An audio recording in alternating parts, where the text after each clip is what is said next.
Hey guys, it's Rachel from the Little Green Lamp to have a book review on. I'm the Messenger by Markus Zusak. This will be a spoiler-free review, and in case you're new, my book reviews are just a refresher. I read my books in 5 different categories: plot, characters, cover, suspense, and overall in terms of reading, very soon 5 out of 5, not so soon 1 out of 5. So basically, this is my first Markus Zusak book. I haven't read the book Thief. I've heard very good things about it, but this book actually intrigued me a lot. Like, I heard about it, I forget what booktuber, because it was like 2 or 3 years ago, and I've had it on my shelf sitting for a while, and I was like, you know what, it's finally time to read this book.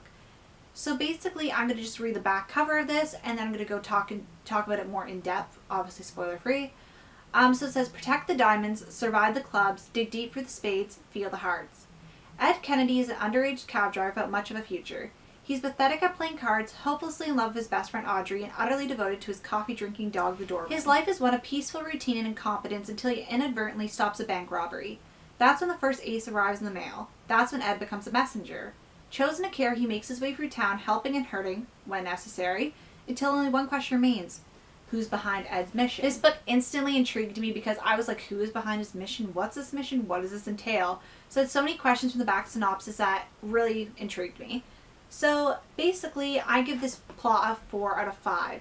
Now, there were certain parts of this book that were a little slow, and I felt like certain parts that were a little rushed. I feel like his first mission, obviously it's going to be a bit longer, but I felt like that was like almost a quarter and a half the book, and the other missions were the rest. I felt like it took up a little bit more space. Same as the second one. I feel like the second and third ones were like, let's say 3/4 of the book, and the last 2 were a quarter of the book. So I felt like that was the only thing that I had a little bit of an issue with, because there were certain missions in, I think the spades it was, that I wanted to hear more about, and the heart of it, like I just wanted to hear a little bit more about, but I really actually did enjoy this, and I think the plot was really interesting. It was really unique. I've never read a book about this. It was kind of like reading about a scavenger hunt, and I really just liked seeing like how Ed, the main character, really not influenced, but really like made a change in people's life and really gave them something, I guess, to focus on, and like how this all changed their lives. Like, even though he may have done a little thing like for a person, it really changed the outcome of their lives and like how they're happy and how they see themselves and all sorts of different things. So it was very interesting to see the repercussions, see who the person that was setting up the mission thought needed help, that kind of thing. The only thing, yeah, the pacing was a little bit off for me in certain parts, like I said before. And some parts were a little bit slow. That's why I gave a 4 out of 5, but it was still a really good read. I definitely recommend it.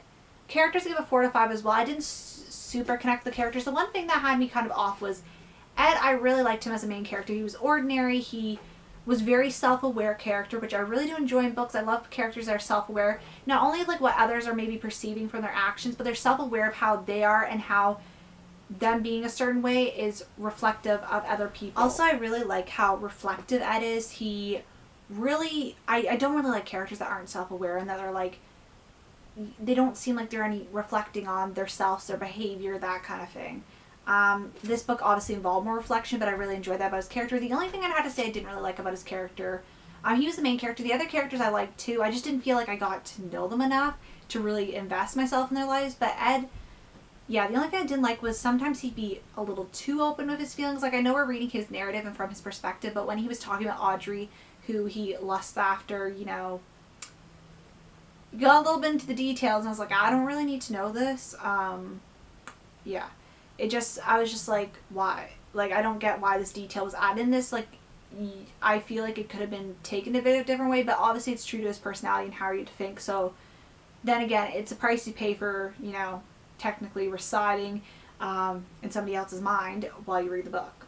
So cover, I give a 5 out of 5. I really like this cover. I don't really think it has that much to do with the plot. Like, he does drive a taxi, but this looks like a high-speed chase, and I automatically thought that was, especially when I heard bank robbery. I thought he robbed the bank initially, I think. Not initially when reading this, but when looking back and trying to pick a book off my shelf. But usually this like color combination would not be my favorite, but I think it really works, and I love how it ties in the lines of the road and the taxi all in one. I love the creepy font and that. Oh, also circling back around to plot. Sorry, I have to go back there. The one thing I didn't really like about the plot was I wasn't super satisfied with the ending. I wrote this down, but I don't have my notebook with me right now because I just filmed a video about tips, and you know, one of my tips should have been not to leave my stuff on the other side of the room when I need it, but yeah, the ending, like, I was just like kind of confused, and I wanted more closure. I feel like I didn't get enough closure. Anyway, going back, so let's fast forward to suspense. Suspense I give a 4 out of 5 as well. I feel like I'm giving this book all the same rating, but you know, there was some slow parts, but for the most part I really, really wanted to know what was going to happen, because and how all these people were connected and why Ed was chosen to be the messenger. All those questions I had initially when reading the synopsis were answered, and the pace in this book was very fast most times, but there was a slow part. Overall, I give this book a 4 out of 5. I definitely reread this again. Not only is it a fast read, but it's a very enjoyable read, and it really teaches you how, like, just by you doing little things, even just being, you know, a good Samaritan, can really have an influence on other people's lives, and how it's about the little things. Like, it doesn't always have to be like a big thing to give you like satisfaction. Doing little things for people and helping out, that can lead you to happiness on both parties, and kind of was a good message. It was like, be a good Samaritan just like Ed, and maybe you might not find satisfaction in your own life, but you'll give satisfaction to other people's lives, and isn't that satisfaction enough? And yeah, really enjoyed this book. Definitely recommends. This is my book review, and I Am the Messenger by Markus Zusak, a title which I always seem to write down wrong. Whenever somebody asks me what I'm reading, I'm always like, call me the messenger. I think I'm thinking of A Man Called Ove, because I did a review for that a little while ago. Maybe I don't know. But anyway, that was my review, and thank you guys so much for watching, and I'll see you guys later. Bye.